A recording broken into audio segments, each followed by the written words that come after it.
यहाँ सबसे पहले किरचॉप्स लॉ में दो गो लॉ होते हैं। एगो मेरा सबसे पहले वाला आता है किरचॉप्स करंट लॉ, और दूसरा Kirchhoff's voltage law. Kirchhoff's current law कहता है, यहाँ पे जैसे हम डेफिनेशन देखते हैं, Kirchhoff's current law states that the current entering a point in a circuit is equal to the summation of the currents existing. मतलब कि इसका कहने का मतलब हुआ कि कोई भी एक सर्किट में, कोई भी एक वायर में, जैसे जितना करंट जा रहा है उतना ही करंट, मतलब जितना करंट अंदर जा रहा है उतना ही करंट बाहर आ जाएगा। एग्जिटिंग मतलब बाहर आना, एंटरिंग मतलब अंदर जाना। Entering a point in a circuit is equal to the summation of the currents exiting. मतलब जे भी करंट जा रहा है उतना ही करंट बाहर आ जाएगा। जैसे मान लेते हैं एक पॉइंट लिए, एक पॉइंट है मेरा, यहाँ से मेरा 2 एम्पियर करंट आ रहा है, यहाँ से मेरा 3 एम्पियर करंट आ रहा है, यहाँ से मेरा 1 एम्पियर करंट आ रहा है, ठीक है। और यहाँ से मेरा कितना करंट वापस जाएगा, ठीक है। तो जितना बोला मेरा किरचॉफ्स करंट लॉ के कहने का मतलब है, जितना एक पॉइंट में आ रहा है उतना ही बाहर जाएगा मेरा। तो आ कितना रहा है, अन entering current, ENTER, entering current आपका हो गया 3 ampere plus 2 ampere plus 1 ampere, कितना हुआ, 3 2 5 1 6 एम्पियर। 6 एम्पियर आ रहा है, इनकमिंग है, ठीक है जाएगा। जितना इनकमिंग है उतना ही आउट गोइंग होगा। इनकमिंग मेरा 6 एम्पियर है, ठीक है। तो आउट गोइंग भी मेरा 6 एम्पियर होना चाहिए, आउट गोइंग भी 6 एम्पियर होना चाहिए। तो इस वायर में मेरा तो 6 एम्पियर करंट जाएगा। जैसे पॉइंट ले लेते ओ, यहाँ पे एक वायर है, ये 1 एम्पियर आ रहा है, ठीक है। यहाँ पे 2 एम्पियर आ रहा है, यहाँ पे मेरा 0 एम्पियर आ रहा है, मतलब नए करंट आ रहा है। यहाँ पे मेरा करंट वापस जा रहा है 3 एम्पियर, ठीक है। एक पॉइंट ये है, इसमें मेरा x एम्पियर जा रहा है, ठीक है। अब मेरा इनकमिंग पहले देखते हैं, इनकमिंग करंट मेरा हो गया, देखिए 1 एम्पियर मेरा इनकमिंग करंट है, 2 एम्पियर भी मेरा इनकमिंग करंट है, 0 भी मेरा इनकमिंग करंट है, और बस यही तो मेरा इनकमिंग करंट है, 1 2 0। तो मतलब टोटल हुआ मेरा 3 एम्पियर इनकमिंग करंट है, ठीक है। अब देखिए, और आउट गोइंग करंट कितना है मेरा, 3 एम्पियर है और x है, ठीक है। 3 एम्पियर मेरा इनकमिंग है और 3 एम्पियर ही मेरा आउट गोइंग है।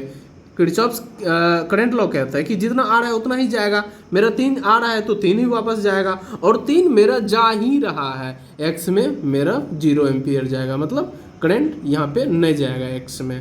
वही है किरचॉफ्स करंट लॉ, KCL, इसी को KCL भी कहते हैं, ठीक है।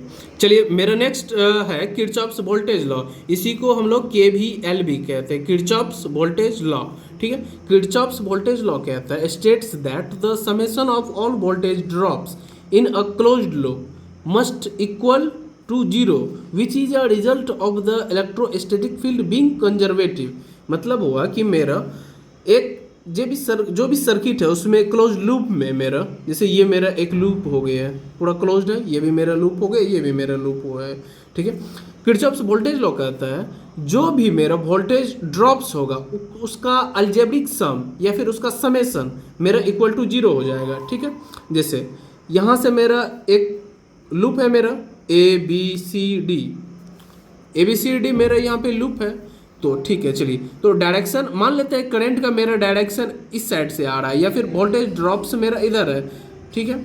अब देखिए वोल्टेज ड्रॉप्स मेरा इधर है, A से B, B से C से फिर मेरा D। तो वोल्टेज ड्रॉप्स का जो वोल्टेज का समेशन होता है वो मेरा 0 होना चाहिए। तो A से B गया, VAB, ठीक है, VAB। उसके बाद यहाँ से मेरा क्या होगा, VBC, उसके बाद VCD, ठीक है। उसके बाद VDA, इसका टोटल का मेरा समेशन 0 हो जाना चाहिए, ठीक है। जैसे देखिए VAB का कहने का मतलब हुआ कि VA का पोटेंशियल ज़्यादा है कंपेयर टू VB के, ठीक है। मतलब हुआ कि अगर VA का मेरा वोल्टेज 5 वोल्ट है तो VB का होना चाहिए 5 से लेस होना चाहिए। 4 हो सकता है, 4 हो सकता है, 3 हो सकता है, 2 हो सकता है, 1 हो सकता है, 0 हो सकता है, कि 5 से थोड़ा कम होना चाहिए, तब ना मेरा होगा कि VAB होगा, कि पोटेंशियल डिफरेंस VA का तो ज़्यादा होना चाहिए VB के कंपैरिजन में, तो मेरा VAB हो जाएगा। ठीक उसी तरह मेरा VBC है, VBC। तो इसमें है VB और C के कंपैरिजन में VB का वैल्यू C के कंपैरिजन में ज़्यादा होना चाहिए, यहाँ का वोल्टेज यहाँ के कंपैरिजन में ज़्यादा होना चाहिए। अगर VB मेरा 10 है तो VC मेरा जब भी होगा 10 से कम ही होगा। ठीक है, यही मेरा KVL है, किरचॉफ्स वोल्टेज लॉ। ठीक है, तो जैसे हम लोग पहले KCL देखे और KVL देखे। KCL मेरा कह रहा था कि कोई भी जैसे इनकमिंग करंट जो भी होगा उतना ही आउटगोइंग करंट होगा मेरा, और KVL कह रहा था कि अलजेब्रिक सम पोटेंशियल डिफरेंस जब ड्रॉप करता है उसका सारा सम मेरा 0 हो जाएगा। ठीक है, तो चलिए एक न्यूमेरिकल देखते हैं। इसमें एक बैटरी सेल से जुड़ा हुआ है जो कि 20 वोल्ट है। ठीक है, ये मेरा रेसिस्टर है जो कि 2 ओम का है, एक रेसिस्टर है 4 ओम रेसिस्टेंस का। ठीक है, तो देखिए यहाँ पे हम लोग इसको सॉल्व करने से पहले तो आप कोई भी एक कन्वेंशन ले लीजिए। जैसे करंट हर समय सही ये से मान के चलिए प्लस से जाता है और माइनस से निकलता है। ठीक है, करंट हमेशा प्लस से जाता है और माइनस से निकलता है, ये आप याद करके रखिए। ठीक है, अब देखिए प्लस से गया माइनस से निकला, यहाँ भी प्लस से जाएगा माइनस से निकलेगा। मान लेते हैं कि करंट मेरा इस डायरेक्शन में जा रहा है, आई हमको फाइंड आउट करना है, फाइंड। ठीक है, हमको इसमें फाइंड आई करना है, करंट करना है। मान लेते हैं करंट मेरा इस डायरेक्शन में जा रहा है, इधर से जा रहा है, प्लस से जा रहा है, माइनस से निकल रहा है, प्लस से जा रहा है, माइनस से निकल रहा है। ठीक है, आई। ठीक है, अब देखिए यहाँ पे मेरा पोटेंशियल ड्रॉप्स हो रहा है कि बढ़ रहा है कि घट रहा है। देखिए माइनस से जा रहा है प्लस में, इसका मतलब है कि माइनस से जैसे प्लस में जा रहा है तो मेरा पॉजिटिव 20 भी होगा। ठीक है, पॉजिटिव 20 भी, क्योंकि माइनस से प्लस जा रहा है।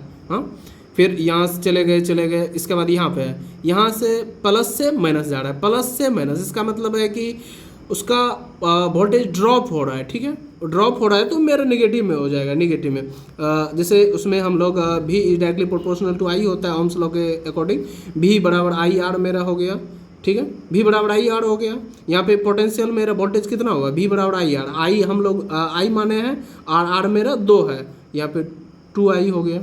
ठीक है, यहाँ पे फिर प्लस से माइनस गए। ठीक है, यहाँ पे प्लस से माइनस जा रहा है, इसका मतलब है कि मेरा पोटेंशियल ड्रॉप्स हो रहा है, वोल्टेज ड्रॉप्स हो रहा है। यहाँ पे फिर मेरा 4I दे दिए हैं, प्लस से माइनस जा रहा है, V बराबर IR, I मेरा नहीं कुछ है तो हम I ले लिए, 4 बराबर 4 है या रेसिस्टर, या मेरा इसका सम और इसका सम, यहाँ पे मेरा कोई रेसिस्टर नहीं, यहाँ भी नहीं है, तो यहाँ तक इसका मेरा 0 हो गया। ठीक है, अब देखिए 20V minus 2I minus 6I मेरा माइनस 6I हो गया बराबर 0। ठीक है, माइनस 6I बराबर माइनस 20 भी हो गया। ठीक है, अब देखिए माइनस I बराबर माइनस 20 V बटे 6 हो गया। ठीक है, माइनस से माइनस कट गया, I बराबर 20 बटे 6, इतना मेरा एम्पियर करंट हो गया।